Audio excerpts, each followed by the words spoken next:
Thank you for being here today. One of my friends from England is staying with us for a few nights. He's talking with some of our new faculty this morning. And as we were walking over, he saw all the parents and ninth graders, and he had two comments. He said, "Are those 15-year-olds?" I said, "Yes." He said, "They are getting bigger and bigger over here."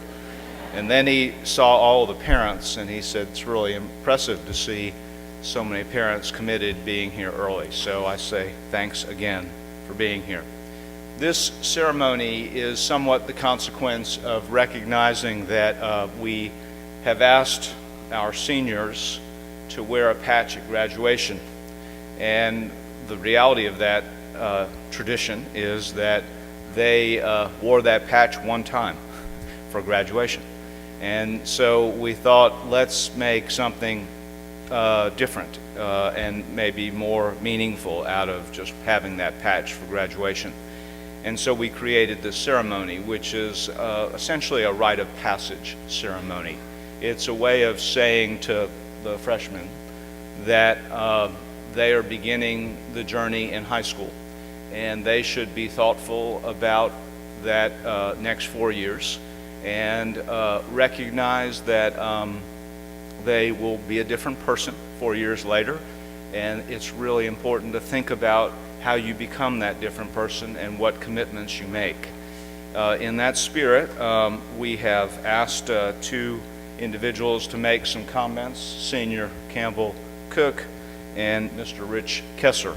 In the middle of their talks, we'll have a very brief scene from the Gregory Peck version of To Kill a Mockingbird, when he is talking with Scout about trying to understand other people. We're showing that because we think this is also a good time for the ninth grade to think about developing virtues like compassion and empathy and understanding one another and building a really strong community as a class.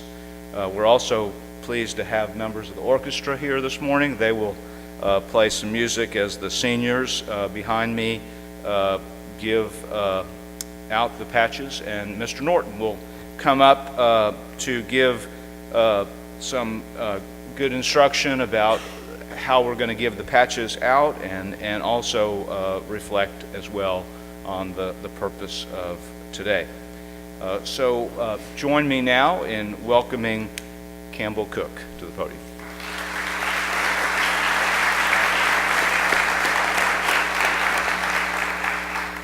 Good morning. As Mr. Joya said, my name is Campbell Cook and I'm a senior here at MBA. Today I'm going to be speaking about opportunity. I'm confident this idea is something you have all heard a little bit about here, and I promise you will hear more about it. And for good reason. High school has the potential to be one of the best times of your life, and you are at a school that provides many unique opportunities. That is not to say you always feel this way. You may have already experienced some of the inevitable days that feel as if they never end, or nights where you go to bed in the AM still feeling as though you have hours of work to be finished. In these moments, time will feel frozen and the next break will seem far away, let alone graduation. However, I was sitting in your position 3 years ago, and looking back, I realized how quickly my time here has actually gone. I'm going to tell you a little bit about my experience here at MBA and what I think you can take from this journey and narrative as you start your time in high school. Tennis, varsity football, and Indata. If you would have asked me before I started MBA or high school how these things all could be connected, I wouldn't have been able to give you an answer. And if you'd asked me which things I thought I would be involved in, I probably would have told you tennis, but I would never have thought I would become involved with the football program. But during my time on the Hill, my journey has been shaped by my involvement in all of these things. I had considered trying out for tennis before my 7th grade year, but I decided against that option and found myself signed up for crew. By chance, my advisor, Mr. Tom Boyson, was our head varsity tennis coach at the time, and he reached out and asked me if I wanted to help him with managing the varsity team. I agreed, but with the renewed intention of later moving into playing tennis, but this intention never came to fruition. However, this redirection provided the platform from which the rest of my activities here on the Hill have flourished. Then at the end of my 8th grade year, Frank Wilk, one of my good friends, asked if I would help him manage the varsity football team next fall. I hesitantly agreed, and to my surprise and that of all who know me, I have thoroughly enjoyed being on the sidelines on Friday nights, attending camp at Bubuckle, all of it. During my freshman year, my mom was also one of the parent chairs for Indata, so I became involved in this festival of art, music, and food as well, and it turned out I relished this activity and the many relationships that I was able to form with the art department. And so I started to volunteer during both my freshman and sophomore year, and then last year I decided to apply my skills in organizing things by talking to the teacher and student leaders about helping from a logistical perspective. That started a year of a higher level involvement that I would have thought possible even as recently as early last year. In fact, Ms. Hollyfield, the sponsor of Indata, even wrote my Eagle Scout recommendation recently because of our connection through this program. You likely feel as though you have a pretty good idea of your skills at this point, but you will discover more things.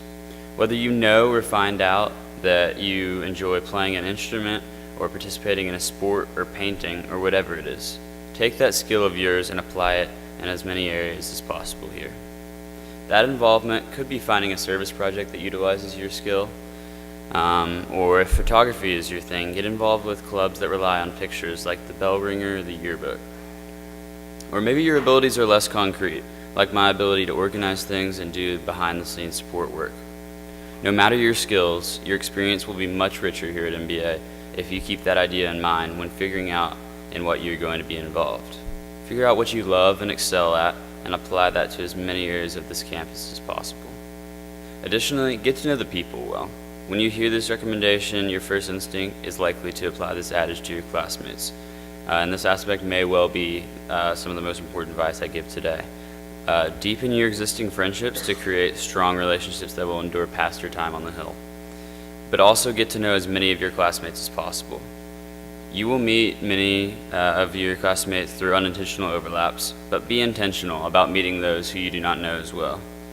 This perspective also applies to faculty. We are privileged to be taught by a strong group of faculty who each have their own unique story.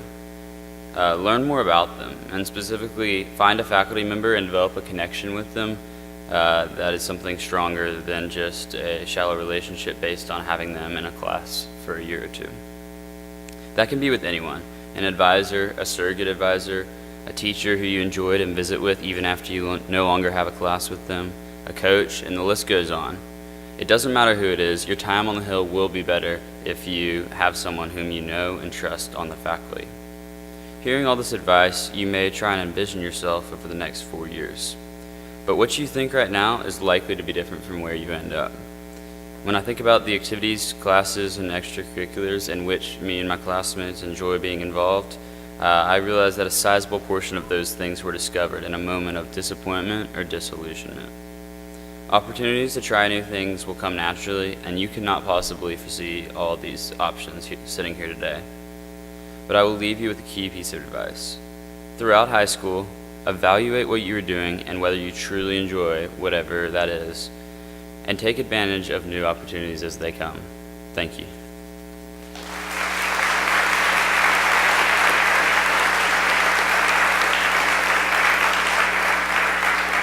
Now, what in the world has got into you?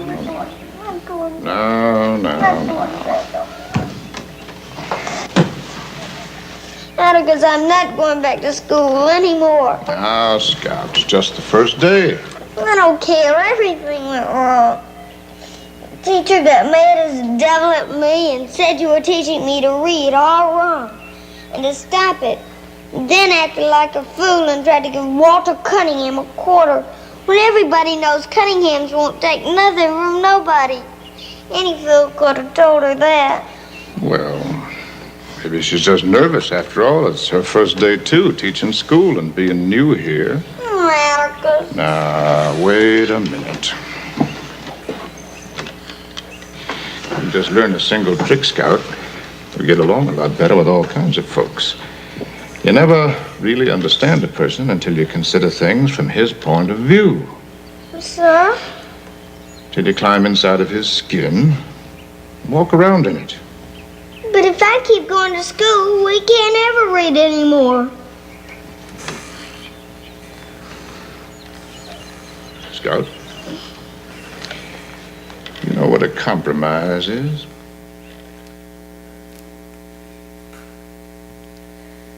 Mr. Rich Kessler was introduced to us a few years ago when he was up in Michigan teaching and coaching crew. And we were eager to find someone to lead the crew program who would nurture the students and develop them and be a great faculty member in the classroom. And we feel really good about having him and his family in Nashville and at MBA. Please join me in welcoming Rich Kessler.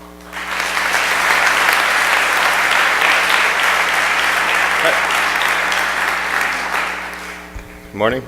Didn't think I'd ever have to follow Gregory Peck in my life. So, gentlemen, I don't know if most of you guys realize this, but we have a shared experience. 2 years ago at Long Mountain, your first official MBA experience was also mine. I was the guy at the bottom of the rope swing who had to set up the ladder 120 some odd times and climb up and get you guys down, which I later learned is the faculty version of the freshman carrying the water bottles.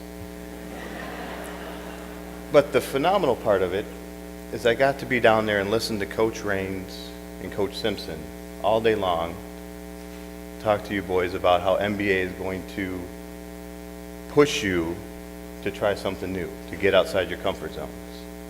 And for the 4 hours I spent down there, I soaked it up.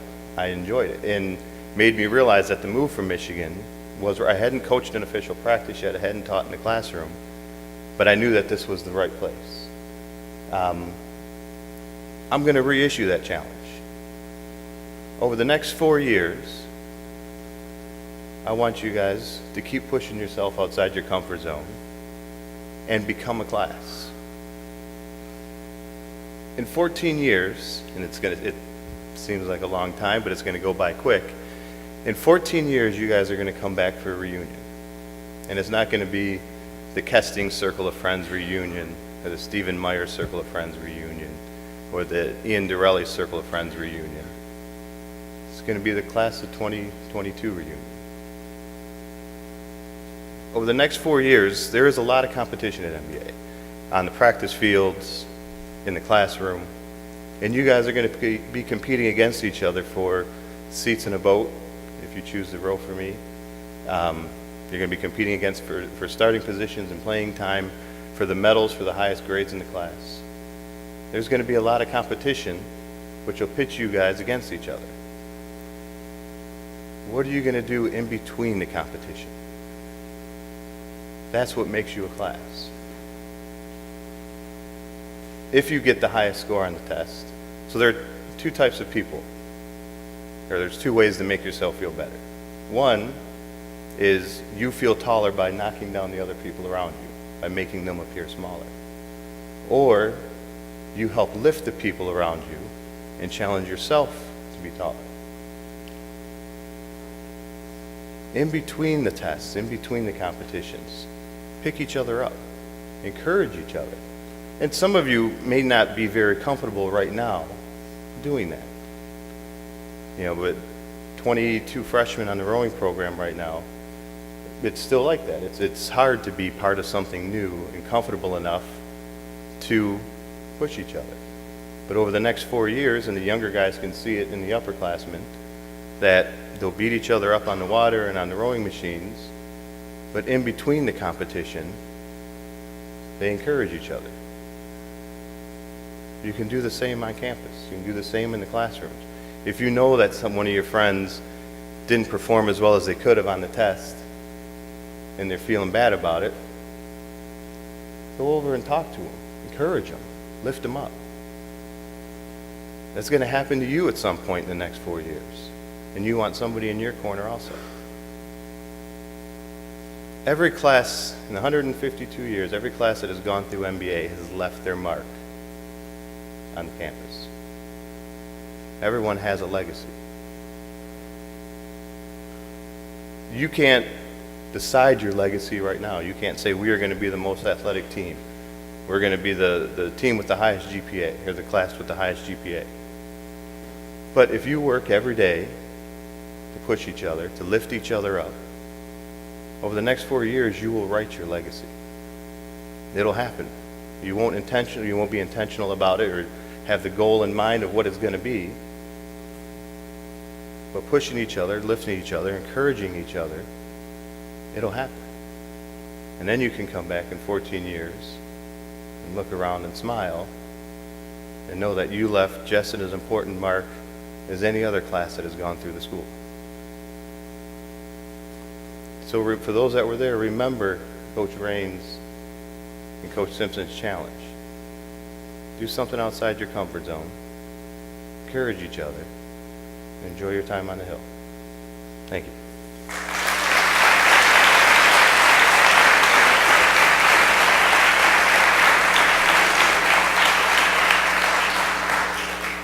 Thank you, Coach Kessler and Campbell. Gentlemen, the principles that we discuss at this breakfast will define your class in many ways. The thoughts of who you are and the ways that you appreciate the giftedness of others. Are you a class that is one that cares well for each other? Are you one that is inclusive or exclusive? Are you one that seeks to really invest in things for mostly personal gain, or something that's for the benefit of a larger group or team? In what ways are you seeking to carry out your giftedness? We believe in each and every one of you and appreciate the goodness that each of you have and the excellence that you have, and hope that you'll carry out your gifts and interests with humility and empathy, and look forward to that journey. The ninth grade is an important important season of your life where a lot of your foundation will be built, and a lot of who you are is somewhat, your trajectory is established in ninth grade. And so this patch ceremony is meant to really commemorate the beginning of your high school journey and the beginning of that important transition. And so the patch that you will receive in a moment is meant to symbolize and represent the ideals of the school. And we hope that you will wear it with pride. And you all have a letter that you received. And so if you would open that up, we're going to read through the letter and think about this representation.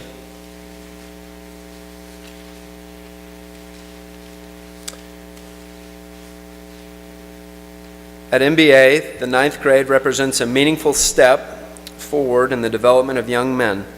The administration and faculty entrust the students with greater freedom and responsibility. As your responsibility increases and you attain more freedoms, you are expected to be self-motivated young men of commitment, discipline, empathy, and humility. You are also expected to work with and for the best interests of your peers and community, building towards a future leadership role in one or more areas of school-wide community life. The wearing of this patch symbolizes this transition, which will culminate with its proud display at your graduation from Montgomery Bell Academy.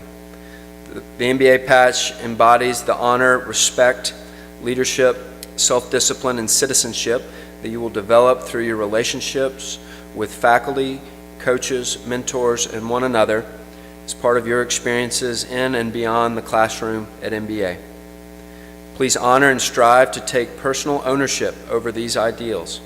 They are the primary legacy that has been built through a 152-year tradition of the gentleman, scholar, athlete at MBA. We hope that you will wear this patch with pride at coat and tie occasions until you walk across the graduation stage to receive the MBA diploma. We're excited for you to embark on this next part of your journey. Welcome to the high school. We have a lot of brothers in the senior class, as is the tradition for them to hand it out, and so this brings a unique aspect to the MBA brotherhood, and so it'll be fun for them to give it out. So if the seniors will line up on this side of the table, and Mr. Meredith and orchestra, are going to begin to play, and we're going to kind of space out. If guys will, about after every 5 steps, go and get their patch, and if the first row will stand up, and then we'll proceed from there.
Let's give them a round of applause and thank them for being here.